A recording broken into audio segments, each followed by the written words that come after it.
Assalamualaikum, my name is AMELIA ZAKIRAH and this is our group presentation for assignment 1. Our topic is exploring and applying vulnerability assessment tools for a cloud-hosted e-commerce platform.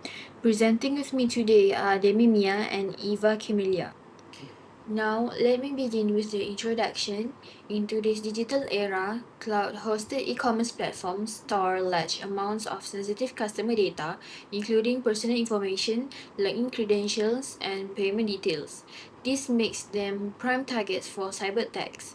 Therefore, conducting regular security audits is essential to identify and fix vulnerabilities before they can be exploited.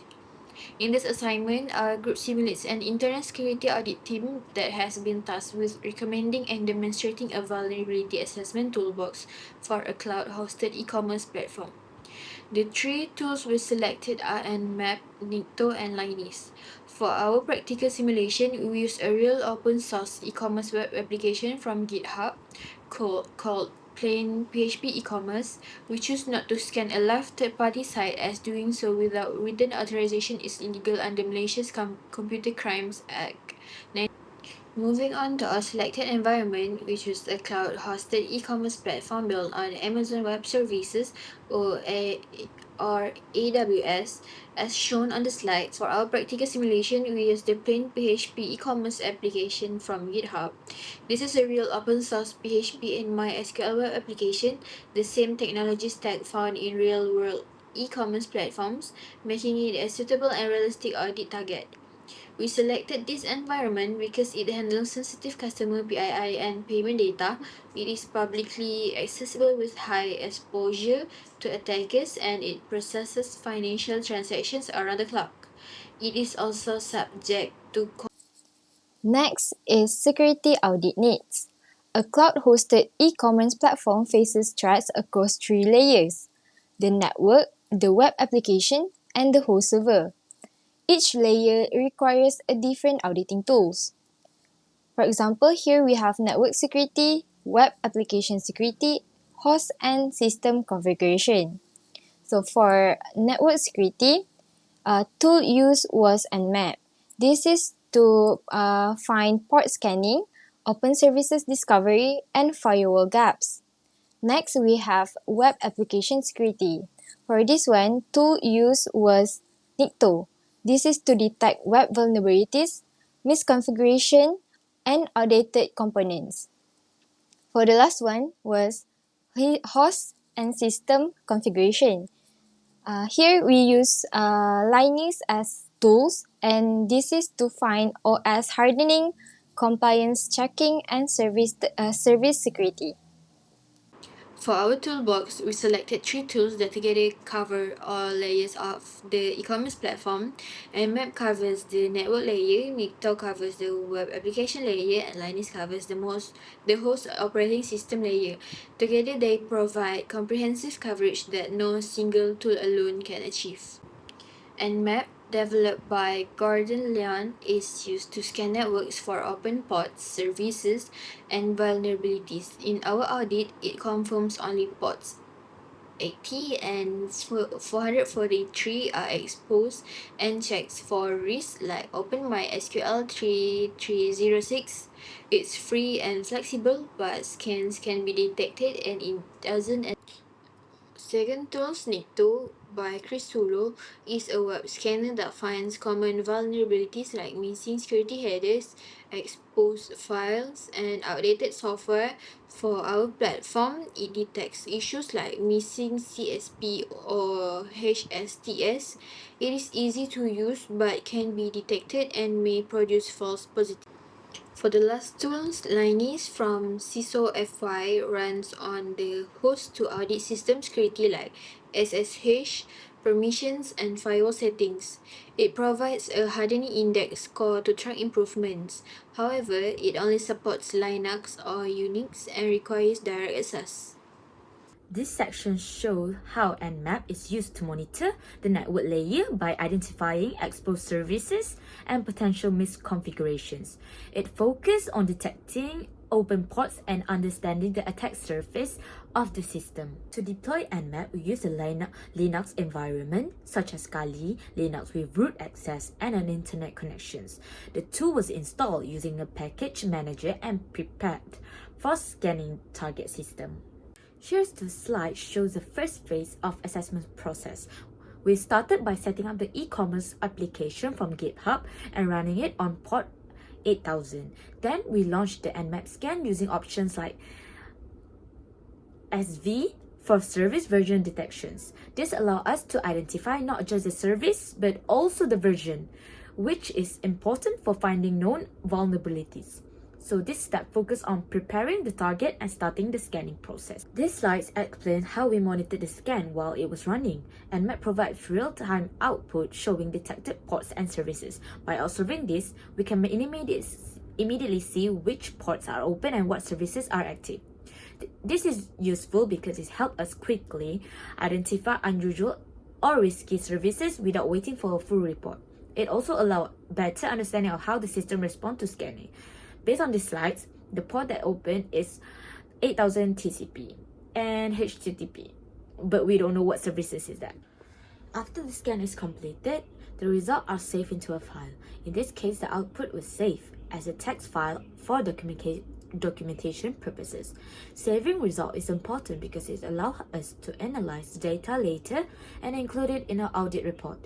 It also helps with tracking changes over time if we run multiple scans. So this step supports reporting, compliance, and future comparison. This slide introduces the finding obtained from the Nmap scan. It marks the transition from performing the scan to analyzing the result. The focus is on identifying potential risks based on the discovered services. This is important because raw scan data alone is not useful unless we interpret the security impact. So this slide prepares us for the detailed findings shown next. This slide shows the actual finding from the Nmap scan. The main result is that port 8000 is open and running a web application service. This indicates that the system is accessible externally, which increases exposure to attacks. It also mentioned that the service version is uncertain, which may require further testings. Overall, this finding highlights a potential security risk, especially if encryptions like HTTPS is not used. I will now walk through the deployment, assessment process, and findings for Nikto. For deployment, Nikto requires Perl 5.34 or later, and the NET SSLay module for HTTPS scanning. On Kali Linux, Nikto comes pre-installed. We installed and verified it using the command sudo apt install nikto-y, confirming version 2.6.0 as shown in the screenshot. For our simulation target, we cloned the plain PHP e-commerce application from GitHub and ran it locally using PHP's built-in server. For the assessment process, step 1 was to clone the plain PHP e-commerce project from GitHub and start the PHP server on port 8000 using PHP-S 0.0.0.08000 as shown in the screenshot. Step 2 was to launch the Nikto scan using Nikto-H with a 120-second time limit. Nikto successfully connected to the target and the scan started at 1837. In step 3, we monitored the live output. Nikto immediately detected the PHP session ID cookie missing the HTTP-only flag and PHP version 8.4.20 being disclosed via the X powered by header. In step 4, the scan completed after 147 seconds, reporting 5,985 items with 12 connection errors. The 12 errors are simply timeouts from the scan limit and do not affect the findings. In the last step, all results were saved to niktoecommerce.txt at 648 kilobytes for documentation. After filtering the results with grep, we found the most important issues. Nikto detected 3 exposed Git files, index, head, and config. This is very serious because attackers could download the full source code, including database details and API keys. It also found an admin config file that may store database passwords and an admin login page that could be bypassed due to a known vulnerability. Overall, the scan found 5,985 items in about 147 seconds. From this, we identified 5 critical, 4 high, 2 medium, and 1 low issues. The critical issues include the exposed Git files, the admin config file, and the login bypass. High issues include a readable log file, insecure session cookies, and missing security headers like HSTS and CSP. Medium issues are version disclosure and a missing header. These findings show that the application has serious security weaknesses that would pose significant risks in a real production environment. Moving forward, so now I will talk about Linus security auditing tools that auditing the server layer, detecting weak PHP settings, missing security modules, and OS hardening weaknesses. To get started, before running Linus, there are a few requirements. We need a Linux-based operating system. In our case, we use Kali Linux with root or sudo access because Linus need full system permission. We also need an internet connection and the target application clone from GitHub for testing. Here, I install Linus on Kali Linux using 3 simple steps. First, I run sudo apt update here to refresh the packet list. Then sudo apt install Linus -y to install the tool, and finally Linus ---- version to confirm the installation was successful.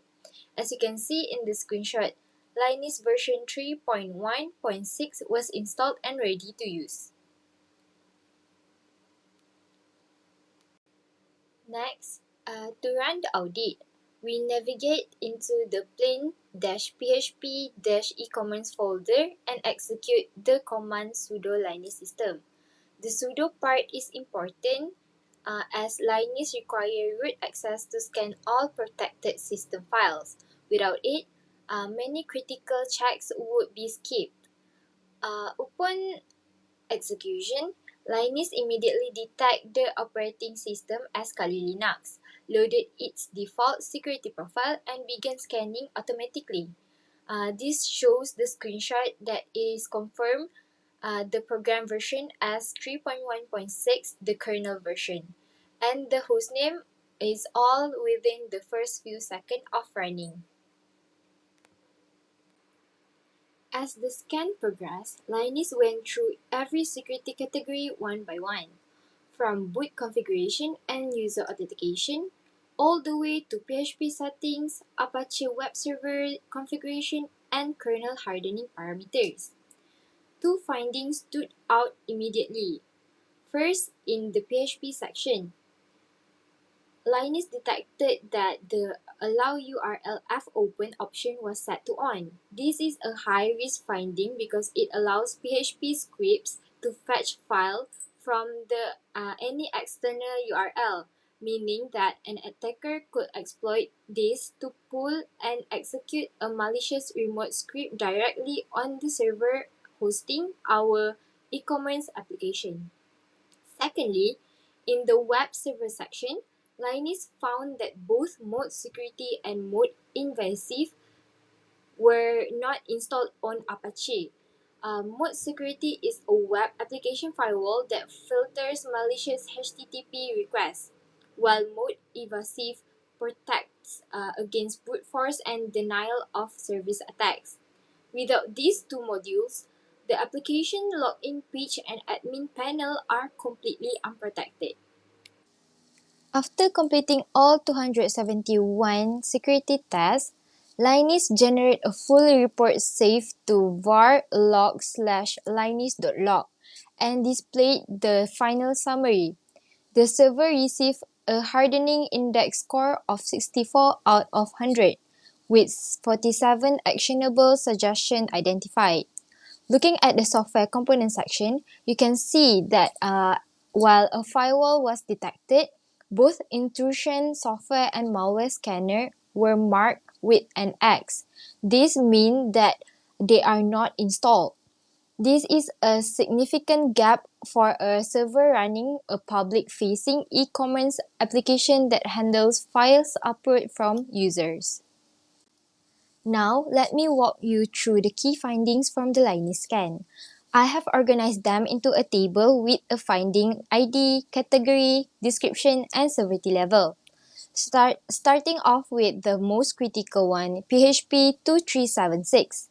This allow URL F open is set to on. This is rated high because it allows remote file downloads through PHP, which the e-commerce app can be exploited through. Next is HTTP 6643. Mode security.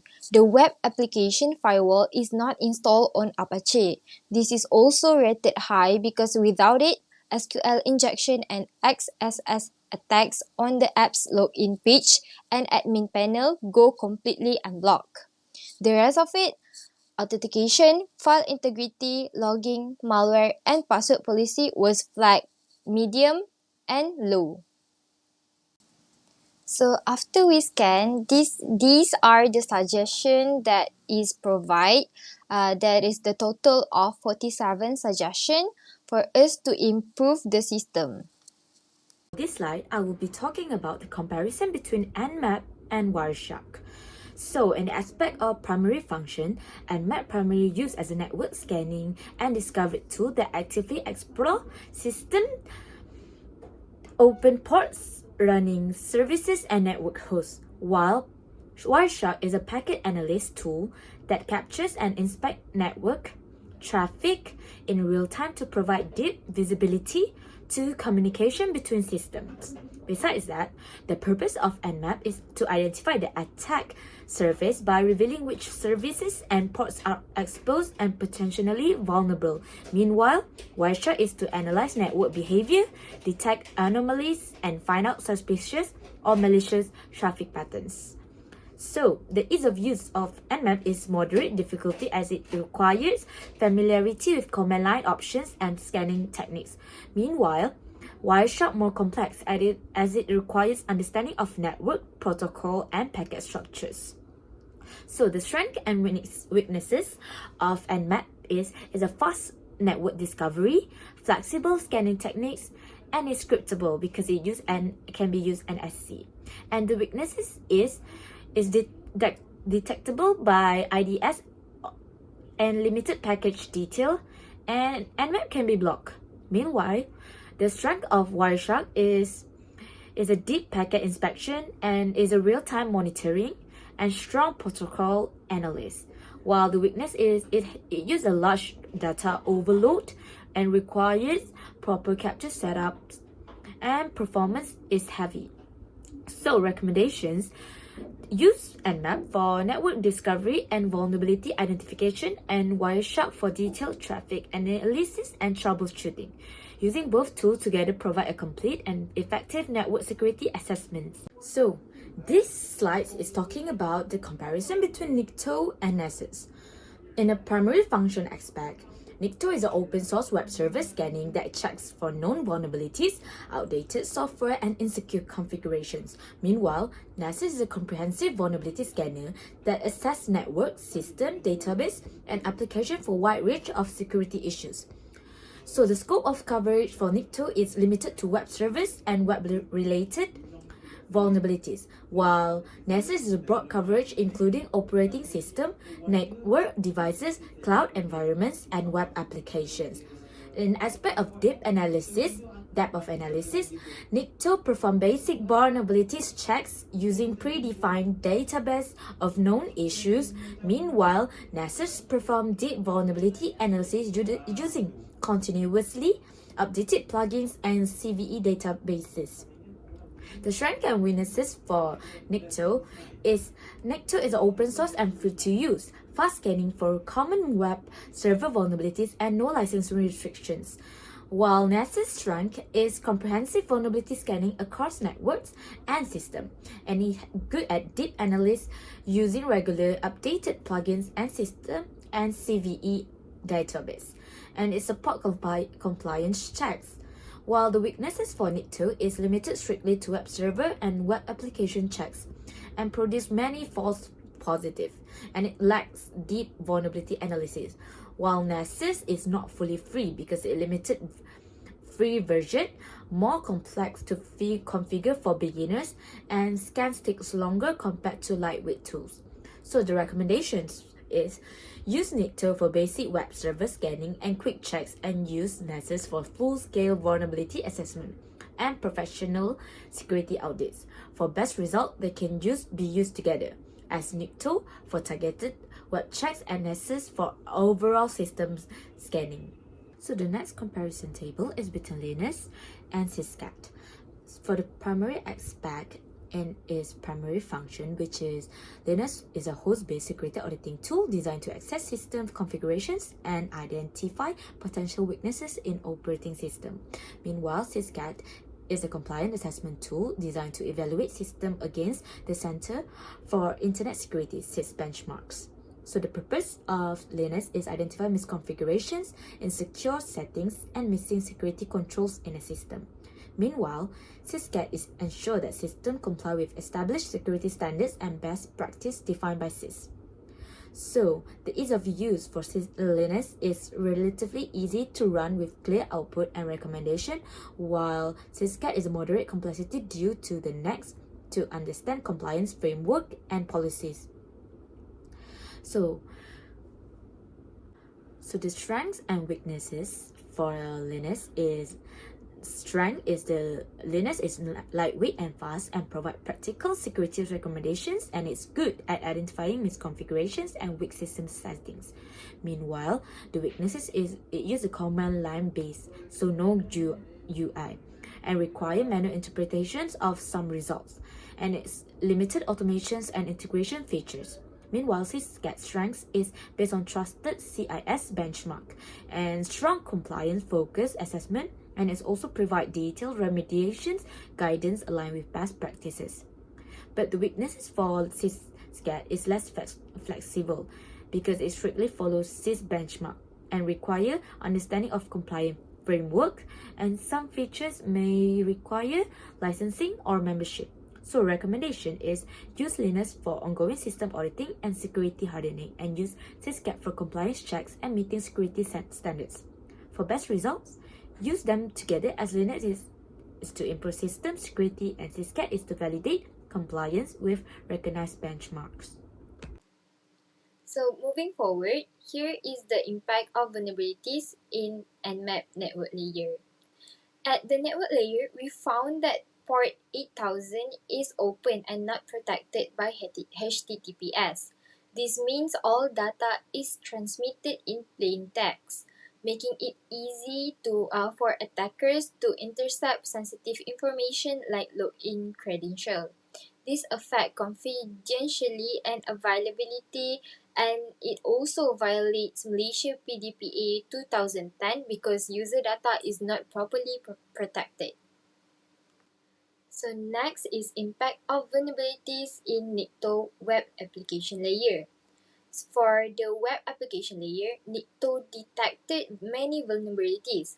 For example, an expose.git folder could allow attackers to access the entire database.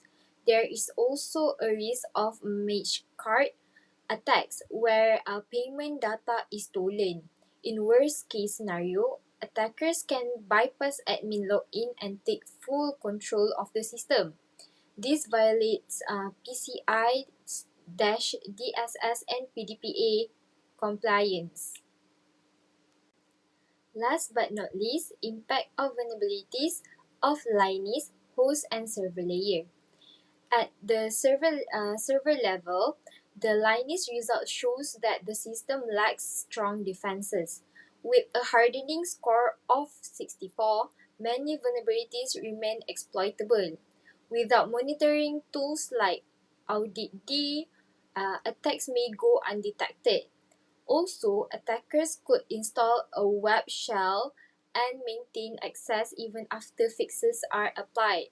This creates serious risks and also violates security standards like ISO 27001. These slides explain the specific fix for these recommendations. So the first one is expose.git repository, and the specific fix is to remove repository from production and block access. And the second is to expose configuration and logs files, which is restrict file permissions. And the third is cookie missing HTTP only, which for the fix is to secure cookies flags. And the fourth is port 8000 exposed with a HTTP. So specific fix is to disable port and enforce HTTPS. The fifth findings is missing policy headers. This is because there is no browser restrictions. So the specific fix is to add header. And the sixth is missing mode security and mode evasive. The finding is there's no WAF and DDoS protections. So specific fix is to install and enable modules. So the priority table is in the critical aspect. The issues is expose.ghub repository, expose configuration and log files is critical, and it could bring to full system compromise. And a high priority is the issue is cookie missing HTTP only, and the impact could bring to it is XSS and session hijacking. And the medium priority is the issue is port 8000 exposed without HTTPS. So the impact that could lead to that is data interceptions. And the low priority is the missing policy headers, which could bring impact to minor browser risks. And the timeline is the actions. Immediate action is for the issues is to remove GitHub repository, secure configs, and block port 8000. And the short terms the action is to fix headers and cookies. And the long term is to deploy WAF. The conclusion is the assessment identified critical vulnerabilities across network, web, and host layers, including exposed source codes and weak configurations. Using multiple tools such as Nmap, Nikto, and Linux provides comprehensive coverage across all attack surfaces, improving detection accuracy. Security is not a one task, but it requires continuous monitoring, patching, and compliance enforcement. Implementing these fixes is essential to protect customers' data, ensuring compliance, which is PDPA and PCI DSS, and prevent real-world breaches.